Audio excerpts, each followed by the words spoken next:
Hey guys, BJ the Brave here, back with another deck guide for you, and today I'm actually going to be talking about a Marneus Calgar Midrange Vehicles deck. Now, in WARPFORGE, the Ultramarines are, they're quite an underplayed faction at the minute. They are struggling in general. Uriel was the main deck and it got nerfed.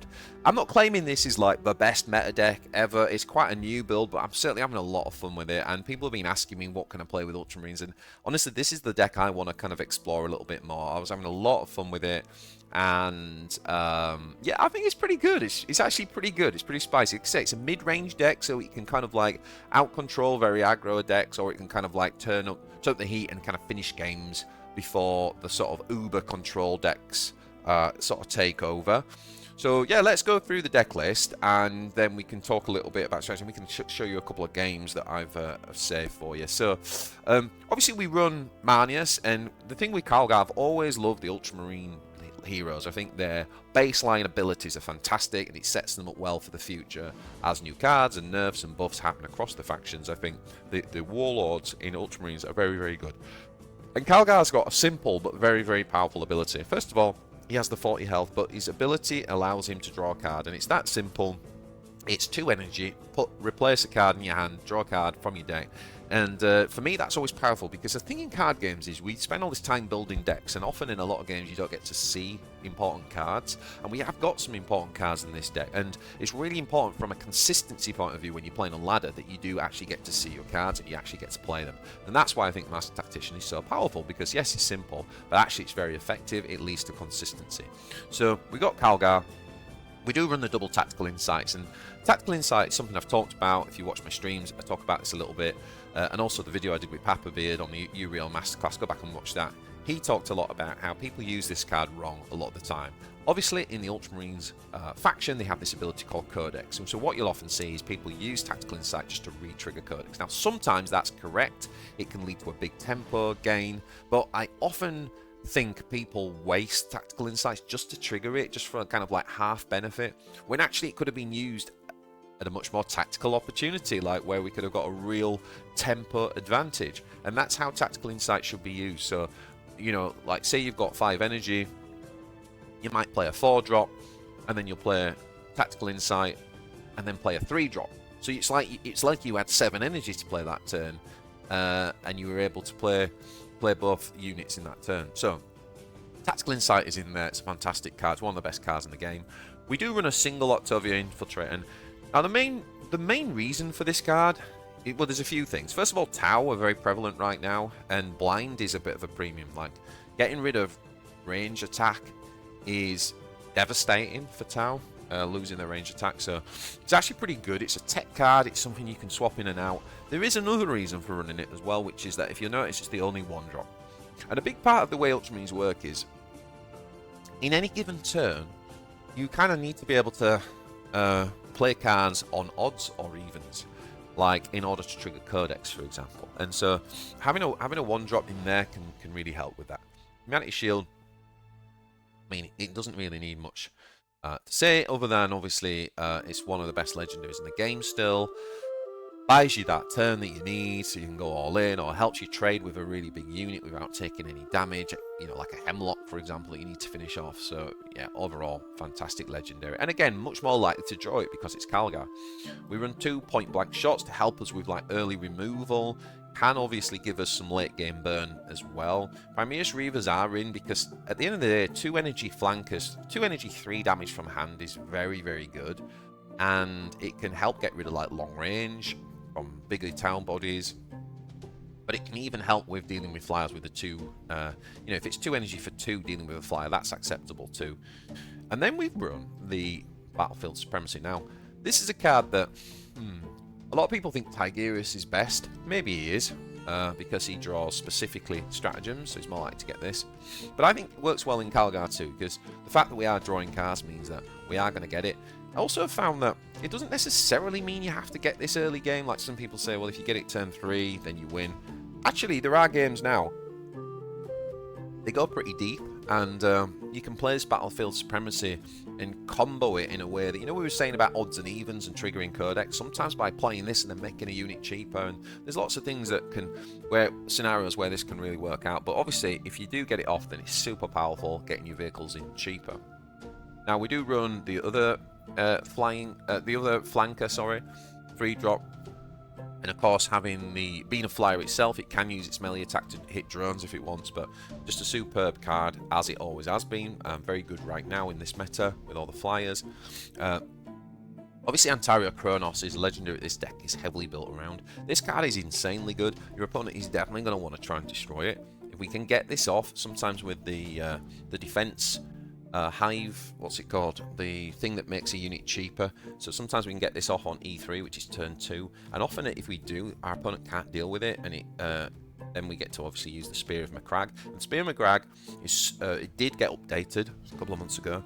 He now draws a vehicle and it gives armor 2, and that's really, really powerful. If we can get that off once, it's fantastic, and we'll talk about the kind of vehicles that might be targeting soon. Now, the other 4-drop does go to Sergeant Electus, because mainly, again, I think blind is a real premium right now.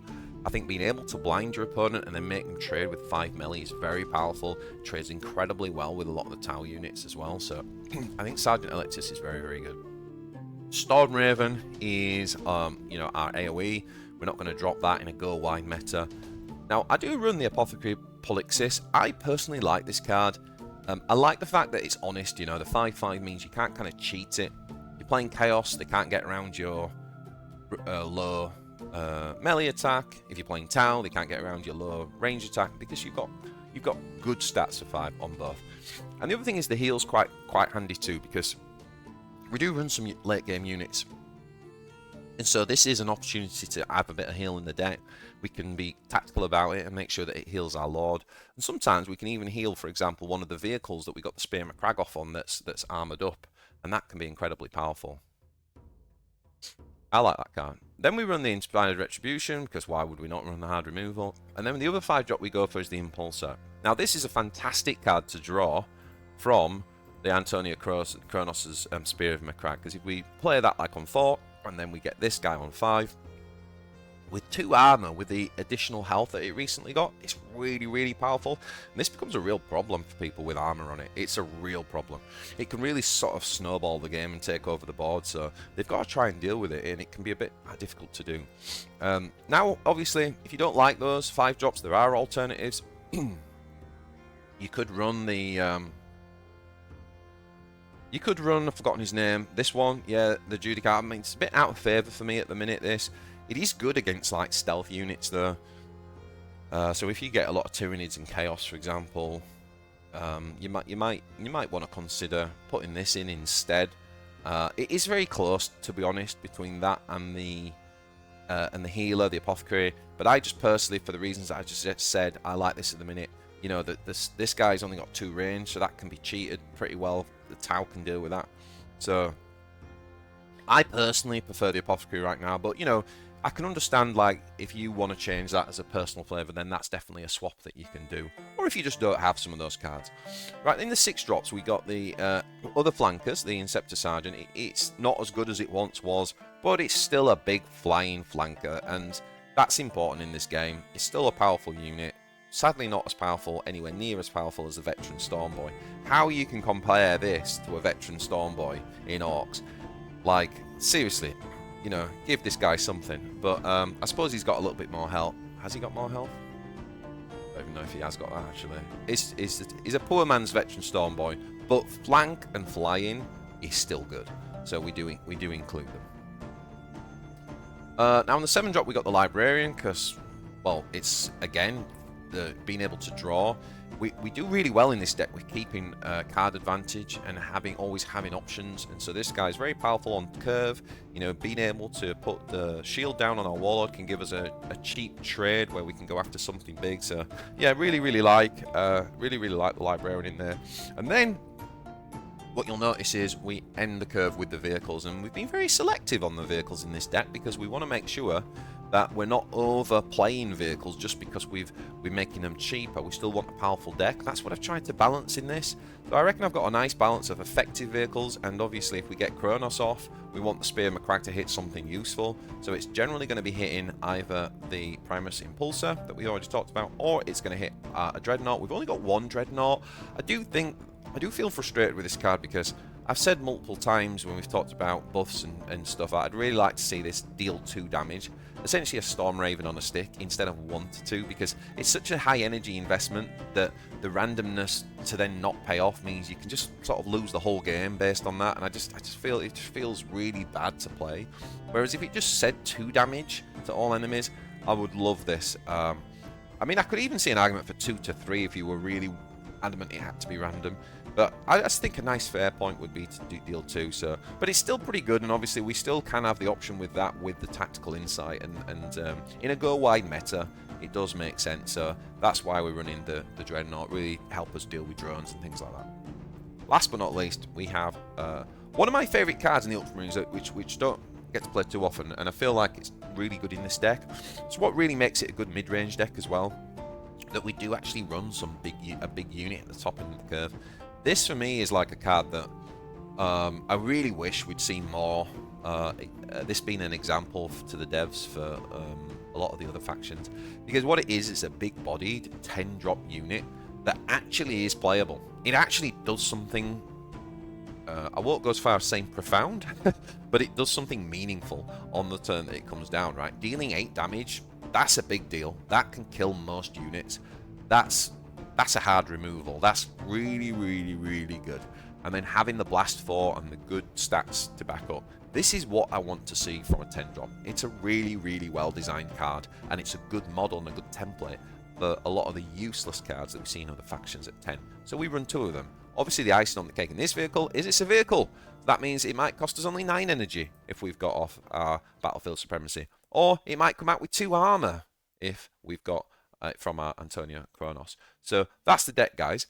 Overall, we want to be trying to mulligan to get our early removals and stay in the game. Obviously, we keep Kronos if we get it.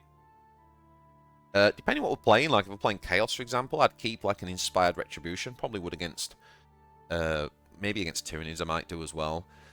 But certainly against Chaos, I'd keep one of those.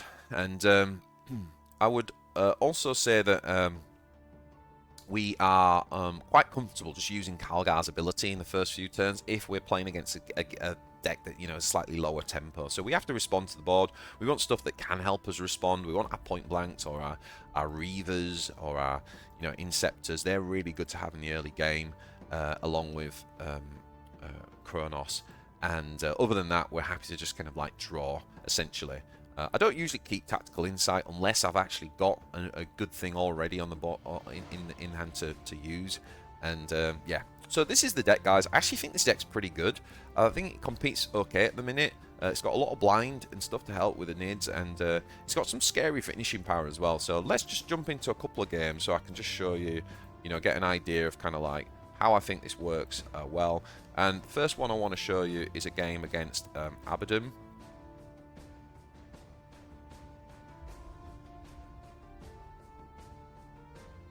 Alright, so we don't need 2 Reavers, so we're going to chuck one of those. It is Abaddon, so I probably would keep the Inspired Retribution here. I actually kept the Tactical Insight, which I think that's a mistake looking at the rest of the hand. But he's actually gone for the Orbital Bombardment as well, which is a little bit annoying. Like, I've got to say, I wish they'd changed that offense power. It's not really helping the case of playing Ultramarines, but he's gone with that, so we'll see how impactful that is. So we just go with a Tactician. We just draw a card here, like I say. Just basically keep getting that card advantage. We don't need to respond to anything at the minute. And it looks like a late game Abaddon because he's sort of doing this healing up thing. So we can just basically go ahead and use the Hive Fleet to make this the Hive thingy. What's it called? Hive Factory. There we go. So we make Kronos cheaper and we get him out there. And he hasn't got the flanker to the Possessed Marine to counter it. So now he's like trying to machine gun it down with... Here he goes. He gets one off. Is he going to get the second one? No, he doesn't have it. Right. There we go. So Kronos survives on 1 energy. So we obviously want to try and make use of his Spear of McCrag. So we basically just attack with Calgar, use the spear, and we get the 2 armoured Impulsor, and then we're just going to drop this flanker to finish this guy. And yeah, we're not even going to attack because we're just like, well, we know we'd lose 2 damage, but we're going to like let Abaddon use his turn to swing into that, basically. If we were wanting to aggro him down, then obviously we would have attacked with the 5 there, but I think that was the right play. Now we can drop this guy. And I am going to use the Tactical Insight because obviously we can actually kill the Bringer of Decay because we've got the Primus, and this is where I think the Primus is really good. Being able to have 3 damage from hand for 2 is really powerful. And yeah, it's a nice synergy there in terms of removing and obviously triggering this guy, and the 2 armors up, so we're super happy about that. It's definitely the late game, right, because they've got the Terminator. He's obviously drawn that to hand. So now we're going to go with a Sergeant play and see if we can blind. Oh no, we're not going to blind it. Okay. So we're just going to basically use the point blank shot to finish it off. And then we'll get a bit of cheeky damage in on Abaddon for free because we're going to block it. That guarantees the blind lands on him. So we can smack that with the Impulsor and with Marneus. Okay, so his turn. 6, 7 energy. And the Orbital Bombardment goes off. So unfortunate that our go wide strategy was working and an Orbital Bombardment comes in to ruin the party. But once again, the armor really helping to keep this up, causing him a real headache. And it helps him deal with the board, everything but. So this is an example where like often Ultramarine players will use save death from above as a kind of finisher, but sometimes it is correct to just use it for rule, especially with this kind of hand. Look at this hand we've got. And we can go ahead and use a really nice Octavia there to just blind our opponent's big 7 range attack and actually just get rid of that and trade for free, essentially. So just maintaining the board really nicely here. Lovely 1-drop. I mean, it was really good there. So he uses his AoE and he's really focused on clearing, and this is just such a thorn in his side. This is why that play with Thingy is so good. And another Orbital Bombardment coming in. But only doing 1 damage to him. He still can't clear it. So now I'm looking for the heal, because what I'm thinking here is that this could heal the Impulsor, right? Now we get a little bit unlucky in that it heals our Lord instead of... It was a 50-50, right? And it didn't quite pay off. So we're not going to attack there because currently he can't kill this with Abaddon. So we're just going to leave it there. Surely not another Orbital Bombardment. So he does get the Vanguard on Urkis. But I think we're quite happy here to kind of draw, see what we get. Now we're sitting on 2 Retributions, so we're quite happy to use 1 here. Obviously we've got to worry about things like Hell Brutes and stuff, but I think we're happy enough to go there. And we actually use the Humanity Shield, and it's not a good use really, but because we've got 2 Codex units down, and again we got unlucky with the fact that it healed Marneus. But that's why we played it. It was the only way of kind of finishing off the COVID triggers. So yeah, so I think that was a pretty good demonstration of like some of the strategies and some of the things that we're trying to do, obviously, with Calgar. And so we're gonna just have a little look now at a game against Harken.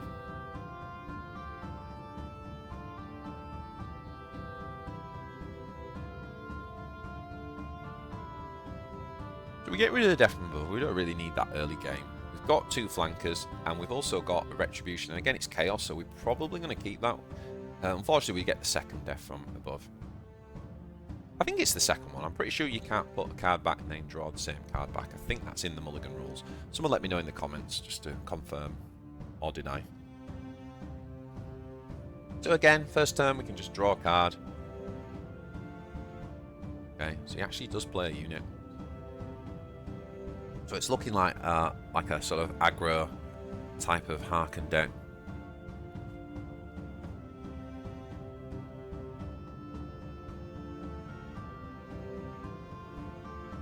And again, really loving the 2-drop flanker in this meta.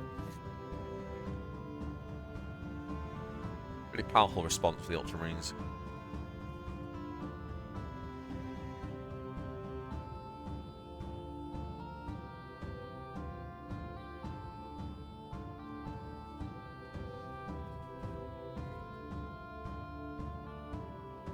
And by doing it this way, we actually survive with 1 health, and obviously we either force him to spend 2 energy, which means he can't develop a 5-drop, or he's got to just basically take the 3 damage to face, which is what he goes for. Now, because of the camouflage as well, like we can't touch that with any spells. So what we're going to do is just play a kind of body that makes it like a somewhat awkward trade. We get a bit of heal as well, and we're going to go ahead and hit. And so now it's like, well, you know, it's a bad trade for you. So we end up going for the Draconum and trading that way. But obviously he's taking a lot of damage. Remember, he hit the flyer last turn. So, and this is the problem with Harken, is that he often has to attack every turn, and he ends up taking a lot of damage. He's only a 35 health lord. So now we use the actual hive factory. And what we do there, you'll notice, is we attacked first, and then we put the shield on afterwards. And so, yeah, I really like that ordering that we did there. And is he going to drop anything? Ah, he had the execute. Okay, so he manages to deal with that pretty well. So well played him. He did a good job of, because that was an awkward turn, but he did a good job tidying that board up. But look at our cards. This is a good thing with Calgar. Look at our hands. We've just got so many options. He's down to 3 cards. We can just keep dropping these mid-sized bombs, right? Another 5/5 body for you to deal with. And this is doing, you know, little. But obviously, he's got the Draconum on, so he can clear this, but he's taking the 5 damage again.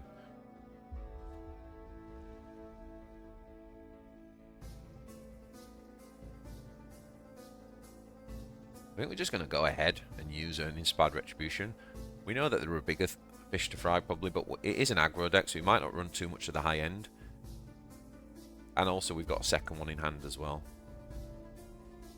I don't like that play. I think I did that just because purely my hand was too big and I needed to empty something. Obviously it just gives him a free kill, so I shouldn't have done that, to be honest, but I didn't want to like not draw stuff. So we're going to play that second Retribution. This is why you've got to be a little bit careful with that. But obviously then we're into turn 10 where we can play like the Repulsors and stuff. And that was a great example of using Tactical Insight for tempo, not for triggering Codex.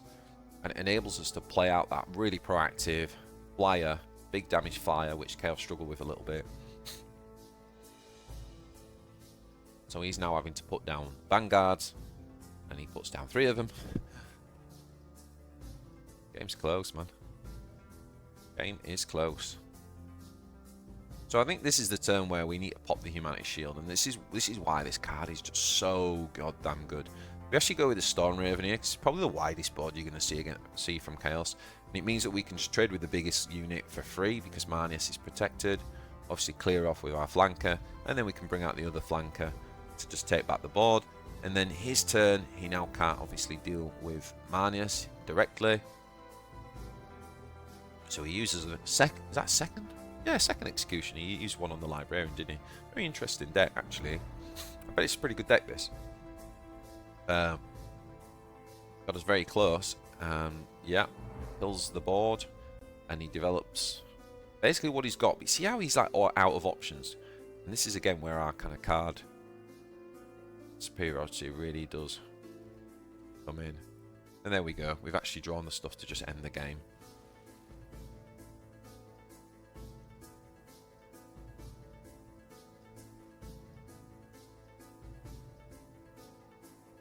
Yeah, pretty cool.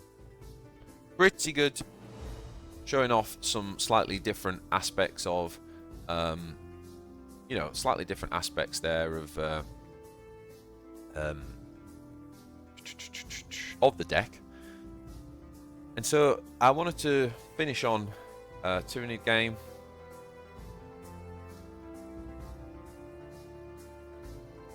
And I made a massive mistake in this game as well. Now he actually puts on the Acid Rain, which sorry, we actually put on the Acid Rain because once you know with Tervigon, they can end up with some very, very big units. And like even here, for example, it just allows us to clear this for free by attacking the range, so we're pretty happy about that. We're just going to draw a card, clear the board out. He's going to drop a Gene Stealer, our turn 4, or Energy 4. We're just going to with Storm Raven, and the reason for that is, again, because of the acid rain, we can actually clear stuff off. So when you're playing against, not Neurophil, but when you're playing against like Swarmlord, Tervigon, acid rain's very good against the Tyranids. Okay, this time we can't actually do anything about this stealth body, so we're going to threaten with our own board a little bit.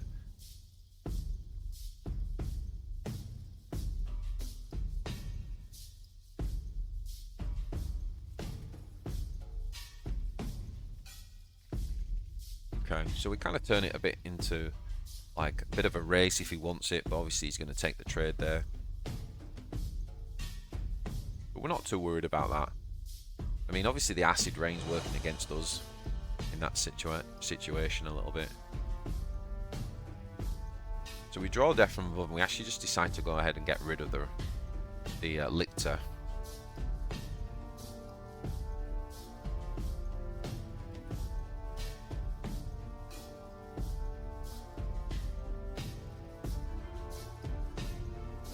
And then again, for tempo, we can use the tactical insight here to actually get rid of this unit. See how that was much more meaningful? And even though we didn't use the full energy, it still enabled us to achieve the kind of board clear, which was much more important in that scenario.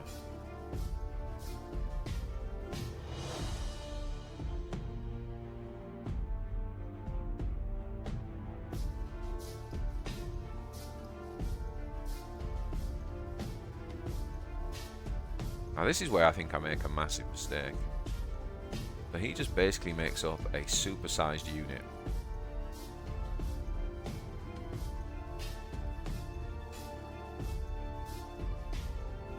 Get him down to 5. Get him down to 2. Oh no, it wasn't. This wasn't the mistake. Sorry. Draw. And again, we just develop a board.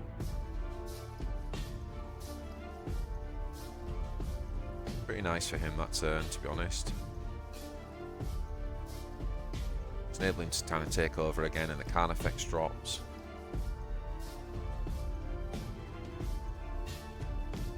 The acid rain's really doing work, but and once again we can calculate it with this and just put him down.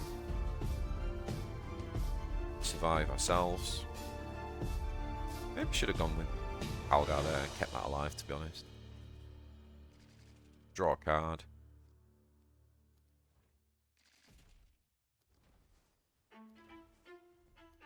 Double Von Ryan. We're just going to kind of like attack and then put the shield on. Put the shield on, give you 2 options and say, well, what do you want to do here? Like, it's awkward. Your Lord's getting low. Drops another stealth. A lot of stealth in this deck. It's kind of interesting, right? Like, interesting to see how Tervigon's adapted, because like the idea with this deck, I guess, is that he'll win a lot of games and a lot more sort of aggro through the stealth, but then he's got the Tervigon's abilities for any games that do go late game, so it's almost built more like a sort of mid-range deck. It's actually really cool to see, because I've not really seen many people try to adapt since the patch. Now this is where I make a mistake, is that he goes in and he builds this kind of like, so you've got to get rid of this, right, because we know how like insane this thing can get. And so we use the Battlefield Supremacy. I'm not sure we needed to do that. We could have just used the Executioner straight away. And then we've run out of energy, and I think we no longer can deal with this, and that should have been a priority. So that was a really terrible turn. I'm not sure what the hell we were thinking there, what happened, but we basically allowed him massively back into the game now, because obviously he can build this huge, ginormous unit and just put a load of pressure down. He actually hits this guy. I'm wondering whether he should have just gone face, but fair enough. He's down to 8 energy, isn't he? So he does this instead, and now we're really just like staring at defeat in the face. But obviously we got the Inspired Retribution, and suddenly this game is way closer than it should have been. Like, we should have had this game completely closed out. We were dominating it until we made that mistake. Well, I made that mistake, and Now he's back in the game, but that's the game. That's card games. We're human beings playing the game. This is the sort of stuff that happens. Not fun at the time, but hey ho. And he kind of realizes down getting, you know, the health that he was at was kind of over. So yeah, like I say, guys, I'm enjoying this deck. I really do recommend, especially if you're an Ultramarine player and you're kind of looking for something to do with this faction right now. I definitely recommend giving this a shot. Feel free to kind of like tinker with it a little bit. Particularly the numbers, or like I said, putting the 5-drop in that has that does have the Vanguard. That's definitely something you could try. I also think you could run the 3-drop if you want more early game, the Sternguard Sergeant, but I actually don't feel like I feel like the Sternguard Sergeant is his ability is often wasted, and it's more of an aggro type of tool, whereas we're not trying to sort of play aggro and win the game with this deck in that way. So that's a card that I've cut. Doesn't mean it's a bad card, it just doesn't really fit with this theme. But yeah, hope you enjoyed that one, guys. Please like, please subscribe to the channel. Let me know in the comments what you think, and yeah, I'll see you in the next one, guys.